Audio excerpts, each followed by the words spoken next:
सरकारी भरती रद्द झालीच पाहिजे, झालीच पाहिजे, झालीच पाहिजे. सरकारी भरती रद्द झालीच पाहिजे, झालीच पाहिजे, झालीच पाहिजे. नमस्कार. आमचं आंदोलन कॉन्ट्रॅक्ट भरतीच्या विरोधात चालू होतं गांधी पुतळ्याजवळ. आम्ही स्टॉल लावले होते, त्याच्यात देवेंद्र फडणवीस, अजित पवार आणि मोदीचं चाय विकतानाचं कार्टून लावलं होतं. ठीक आहे. त्या कार्टूनले विरोध आमच्या त्या पालकमंत्री आहे देवेंद्र फडणवीस, ठीक आहे, वर्धेचे. त्यानं वर्धेत येऊन गांधी पुतळ्यापाशी कलेक्टर ऑफिसच्या समोर गांधीजीच्या पुतळ्याले हार सुद्धा घातला नाही. हे महाराष्ट्राच्या उपमुख्यमंत्र्याची सत्ता असून, ठीक आहे, पोपट्यानं मारलेली चपराक आहे त्याच्या कानावर. या व्यवस्थेनं हे लक्षात ठेवावं. या उद्घाटन न झालेल्या रस्त्यावर इथं माती टाकून होती, ठीक आहे. आमच्या भीतीनं आम्ही रस्त्यावर बसलो होतो. त्यानं आमचे जे कार्टून, आम्ही गांधीजीच्या पुतळ्यावर हार अर्पण करायला गेलो असताना त्यानं आमचे कार्टून, ठीक आहे, तोडून फेकले. तसंच मी धावत आलो आणि रस्त्यावर बसलो तर उठलो नाही.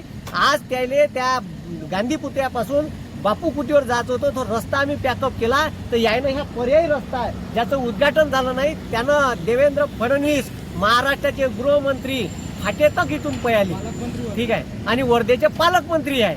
आणि त्यानं ह्या रस्ता आज सकाळी साफ करून इथून, ठीक आहे, जवान पोट्याच्या भीतीनं पळ काढायला लागली. मग म्हणतो असे निर्णयच कायले घ्यायचे, काय फाटे तक पळा लागल. म्हणून या शासनानं अवकातीत राहाव आणि आपले निर्णय गुपचाप मागं घ्या. तुम्ही जो कॉन्ट्रॅक्ट भरतीचा GR काढला आहे ना, तो मागं घ्या आणि दत्तक योजना मागं घ्या. नाही ते महाराष्ट्रातले बंदे पोट्टे रस्त्यावर उतरण, एवढं लक्षात ठेवा. धन्यवाद. नमस्कार दोस्तों, मैं हूं आपका दोस्त डी राज न्यूज़ में आप सबका स्वागत करता हूं। आशा करता हूं आप और आपका परिवार बेहतर होगा।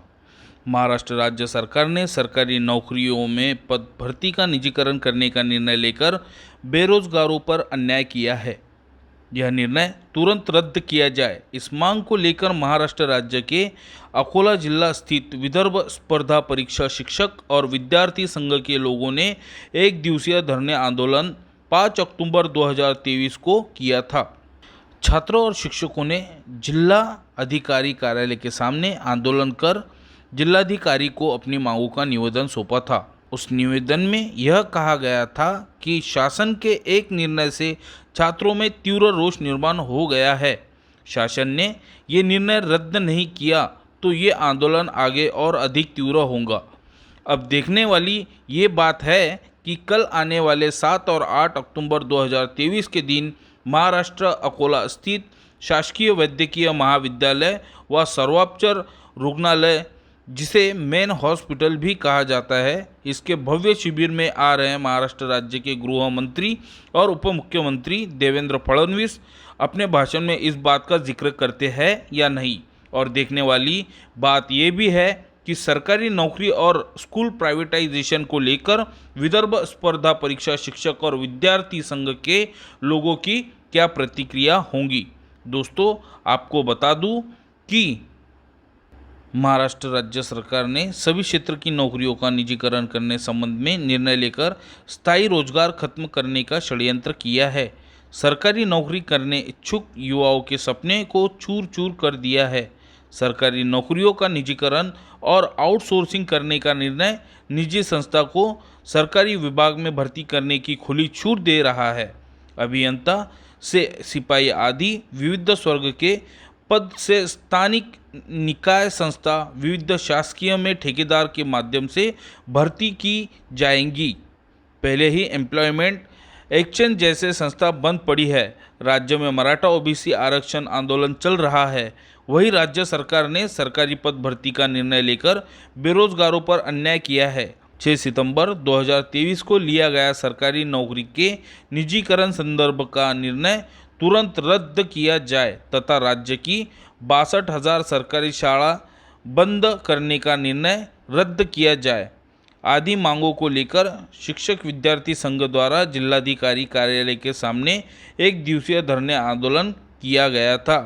मैं महाराष्ट्र राज्य शासन के सत्ताधिकारियों को सवाल पूछना चाहता हूँ।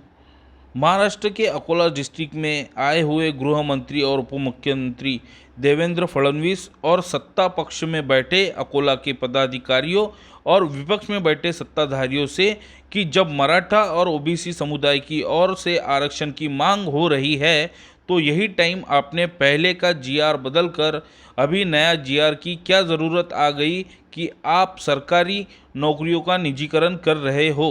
9 कंपनियों को आप क्यों कॉन्ट्रैक्ट बेसिस भर्ती करना चाहते हो?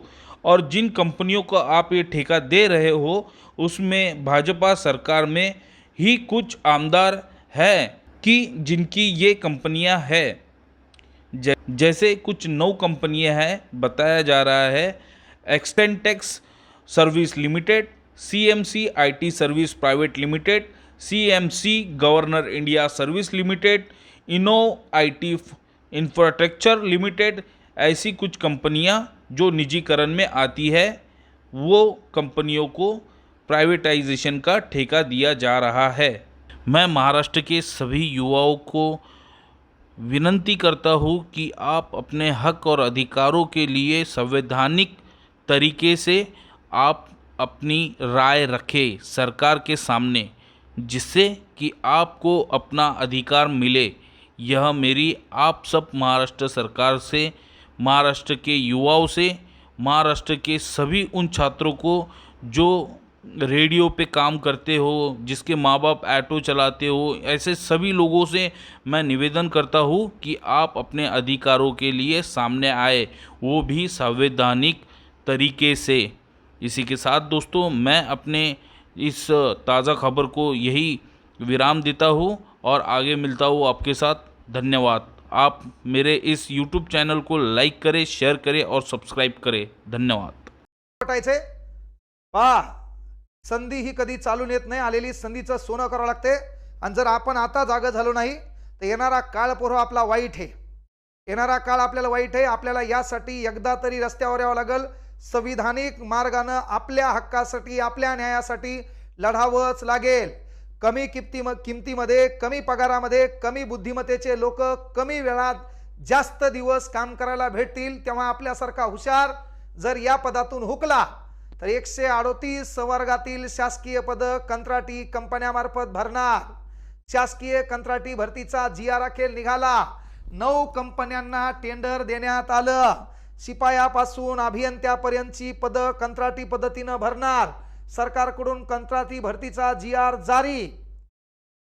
जर आता आपण एकत्र आलो नाही, हे काय माहितीये का, लक्षात घ्या, म्हणजे खाजगीकरण केलं, आरक्षण नावाचा कार्यक्रम डिलीट, खाजगीकरण करण्याचा